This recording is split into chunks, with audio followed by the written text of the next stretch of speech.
Huawei AppGallery are back with some great offers for you guys. 25% cashback on your first daily purchase, as well as daily coupons that you can use to go against your favourite Lords mobile packs. Also, if you spend over €1,000 in the month, you're going to get a 15% back each month of your total spend. If you're paying full price for your packs, guys, you're doing it wrong. Check out Huawei AppGallery in the description links below and start saving money today. Now, let's get into today's video.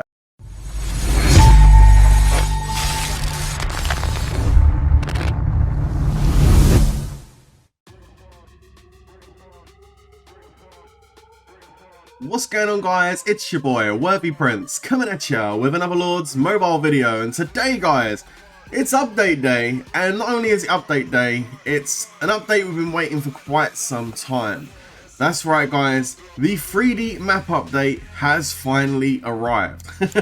Let's take a look at it. Let's get outside the map, and here it is on the main server. Now, I don't need to go into this too much because we've already got into it in huge detail looking over on Taiwan server, but as you can see clearly, the 3D update has arrived. Let me know down in the comments what your opinion of it is now they've actually released it onto the main server. One of the things that I am kind of on the fence with is during our kind of like assessment of the update, looking on the Taiwan server over the last few weeks, we kind of said that maybe they could do something a little bit more in the wonder areas, just because clearly they've made it more minimalistic, because before it had all the little twigs and forests and stuff, and now it's just got these like concrete slabs that kind of remind me a bit like the crazy paving my granddad did in the back garden back in the 90s. Kind of showing my age there a little bit, but it's a bit bare. I mean, there's a few trees here and there, but it's pretty bare, and yeah, I kind of wish they would have done something a little bit different here.Maybe that is in an update to come, who knows. But here's the base, and you know, the 3D element, you do actually feel it. You know, I'm playing on Steam. It's the first time I've been able to get onto the update on Steam, and yeah, I mean, I am impressed with the way the game looks. The graphics definitely look very good. It definitely looks more crisper, more sharper.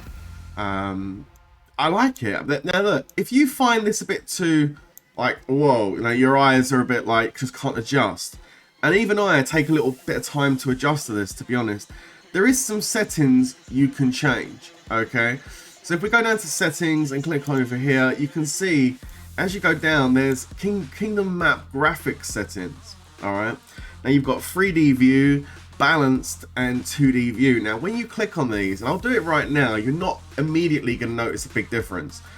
But trust me, there is a huge difference between 3D view and 2D view. Let me explain. So if we go into 3D view right now, you can see as I'm moving this map backwards, there's just a depth to the screen, a depth to the map. You know, you can see this castle here at the front is close to me and bigger. The one over the back there is smaller and further away, and you can just feel the depth of the actual screen. You know, it is definitely in 3D. Okay, you can just feel like you're looking into the kingdom rather than just looking at a flat canvas. So it does definitely have that feel, especially when you start moving around. That's when you notice it more, when you start moving about. Okay. Now if you go over to the settings again and change it to 2D, we'll go straight from 3D to 2D. Click on this and boom. Now you've still got the map update. You've still got the map update. With the graphics, but so graphically it's updated, but everything is in 2D. You can see how I'm moving around the map now, and it hasn't really got that depth of feel. Let's go back to the base, and I'll show you what I mean. You see here, again, we've got the graphic update, but everything is just flat. You can see the castle at the top there is the same size as the castle at the bottom. There is no real depth to this picture at all. It's completely flat. This is just like playing the original Lords mobile before the update, just different graphics, that's all, but the map is completely flat. So if you find that you're getting a bit queasy, or if your eyes can't adjust properly to the 3D settings, you can switch it to 2D like this. Still enjoy great graphics, but just basically have it flat like it was before. Now you can do balanced. I haven't actually tried balanced yet. Let's have a look and see what balanced does. We go to balanced, click on this. Okay, so balanced, I can see it straight away. Balanced is actually quite nice because with balanced, again, it's got slight depth to it. You know, I move this mouse down and I can definitely feel it's a little bit 3D. Like, it's got some depth to it, but it's not as 3D as the 3D setting. So maybe if the 3D setting is a bit too much for you, try balanced first, and if that still isn't working, then go down to 2D. But I have to give IGG props. It doesn't happen very often, believe me, but no, I have to give them props because rather than just coming out with the 3D version and just shoving that down everyone's throat, they've actually come out with a couple of different graphic options so that if your eyes are having trouble adjusting, you do have the ability to adjust it for what's comfortable for you. So it's nice that they've actually gone ahead and done that. For me, I actually think balanced is actually really nice. I do find my eyes get a bit a bit weird when I'm doing when I'm using 3D mode, so I think I might leave it on balanced personally, because it actually looks really nice and I still get that slight 3D aspect. But again, you might prefer it to be fully 3D, and if that's what you like, then you go ahead and hit that button. But overall, everything is as it was on the Taiwan server.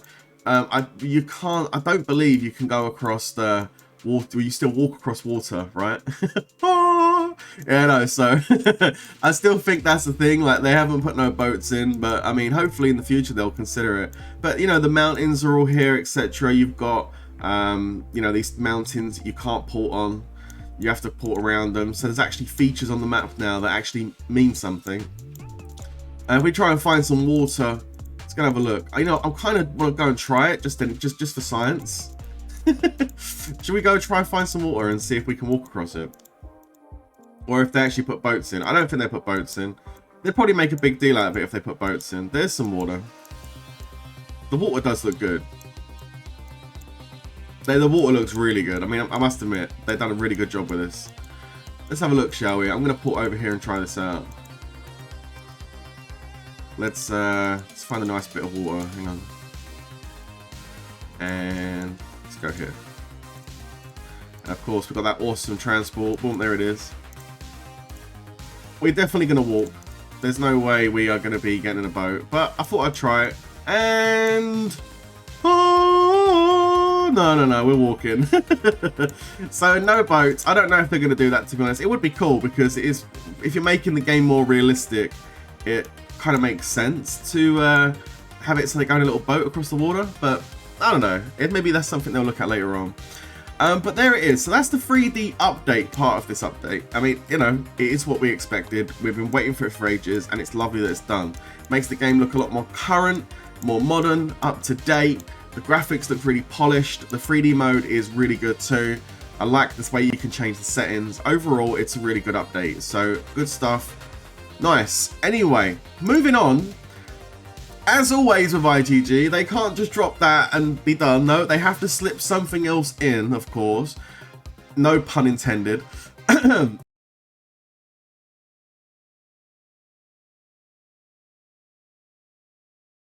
Anyway, and let's go into the store because what is this?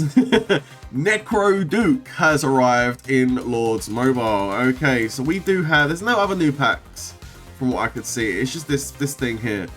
So first of all, I just want to say I like the art, the chess pieces. You know, they had a Lords Mobile chess set, which I would love because I actually really enjoy playing chess. I like the chess pieces. It's very cool. Anyway, what is this? So they've got a pack up here. New hero coming into the store. Oh god. Okay, let's click on it and have a look. Alright, before we get to the skills, let's just look at his battle skills first of all.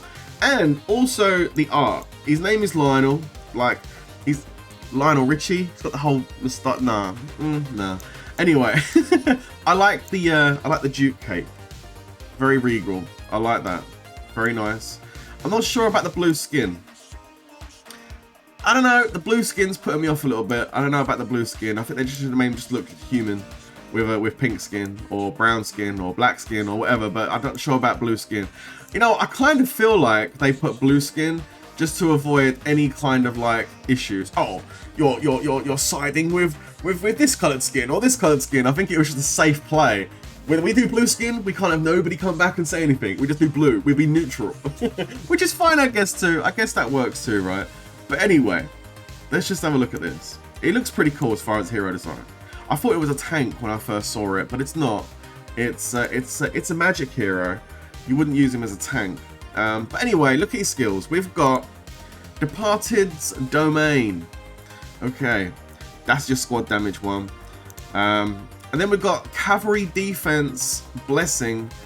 It's a blessing. Uh-oh, I know what that means. Cavalry Defense 10%, Cavalry Attack 10%, Gear Crafting Boost, Crafting Speed 20%. So for those of you who don't know, this is to do with your tier 5 crafting. When you go into the foundry, it's going to mean that you get you spend less for your troops. So crafting speed boost is good. 20%, very nice. It's going to help with tier 5. Not necessarily a hero you need to rush out and get for it. There's something you can work on it slowly, progressively. What's interesting though is the cavalry attack and cavalry defense. The first thing I thought was I wouldn't use this hero for cavalry marches because he doesn't have no HP, but he doesn't need HP because you wouldn't use him in a cavalry march. He's basically an admin hero that comes in, helps you with your crafting speed, and gives you that 10% cavalry attack as a passive. Yeah, it's a passive, which basically means he doesn't need to be actually in your march to give you that 10%. Once you do get him to 10%, it's basically going to be straight up 10% stats, just like it would be on a castle skin. It'll go straight onto your cold hard stats. You'll always have that, whether you send him or not. So, you know, pretty good stuff. I have to say, this is a shame that the cavalry defense isn't cavalry HP. That definitely would have made this a little bit more attractive, I have to say, if it was cavalry HP instead of cavalry defense. But nonetheless, cavalry attack is still something that I know as rally leads are looking to min-max stats that you're going to want to be getting. If you're not if you're not like the main rally lead in your guild, or you're not rally leading at all, you don't need to necessarily rush out for this hero. You could probably just slow roll this on 5 packs until, you know, you get him up there. But it's definitely not something you need to rush out and get. Like there's other heroes which would be more of a priority than Necro, like Chronicler, for example. Like the counter boost is so important. Like if you haven't got that done yet, then definitely focus on that first. And if you haven't got army heroes and stuff, focus on those first. So there's definitely other heroes that do come before him, but yeah, I mean, still 10% cav stats, I definitely want that. So it's something that I definitely would like to get, because I am like min-maxing as much as I can with my blasts. And also that 10% will be good for my mix as well. I can always use a bit more extra cavalry attack. So definitely looks like a hero that I would like to grab and pick up just for the 10% attack. The crafting speed's nice and it's helpful and it's, you know, quality of life, but yeah, that 10% cav attack is what I want. Anywho, going over to his hero skills, I had a look through them. I don't think he's going to be that impressive in the Colosseum.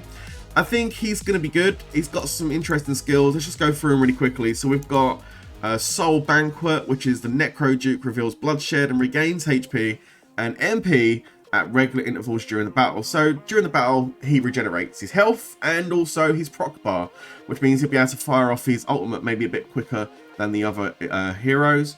So there is that. And then level 40 skill is Chokehold. Unleashes a magic hand that attacks an enemy and inflicts them with asphyxia. So basically he chokes. So some people are into that. 4,216 magic damage. And the actual ability, asphyxia, what does it do? Enemies can't use magic. Okay, so it nullifies magic teams for 5 seconds.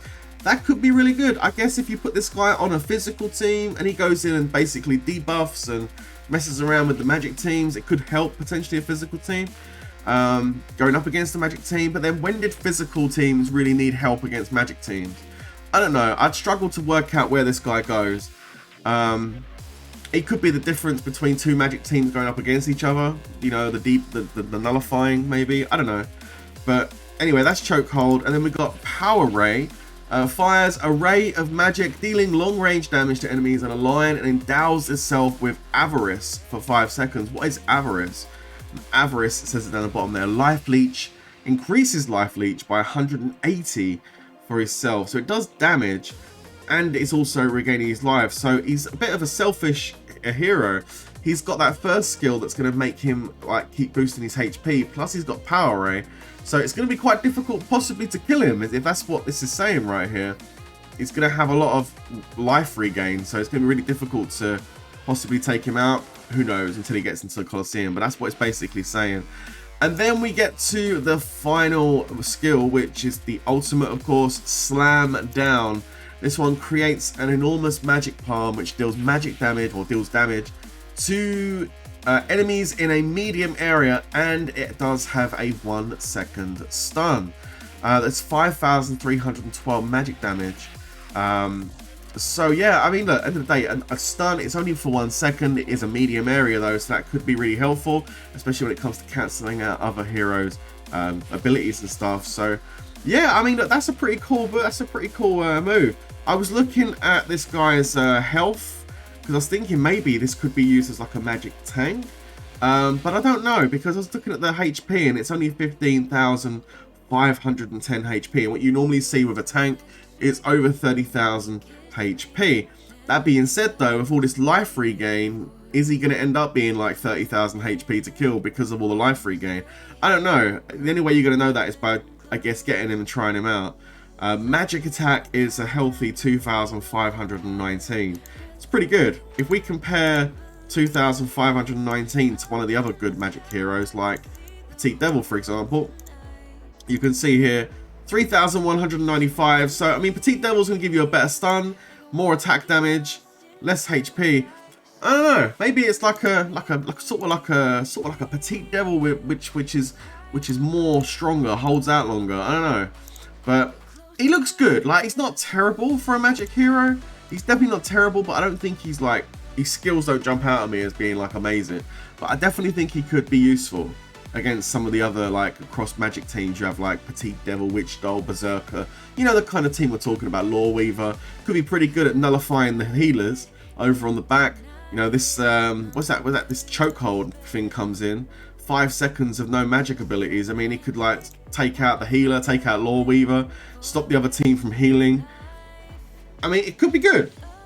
It could work out really good, or he could be dreadful. I really don't know, but I mean, it sounds like he could be interesting in the Colosseum for sure. Absolutely.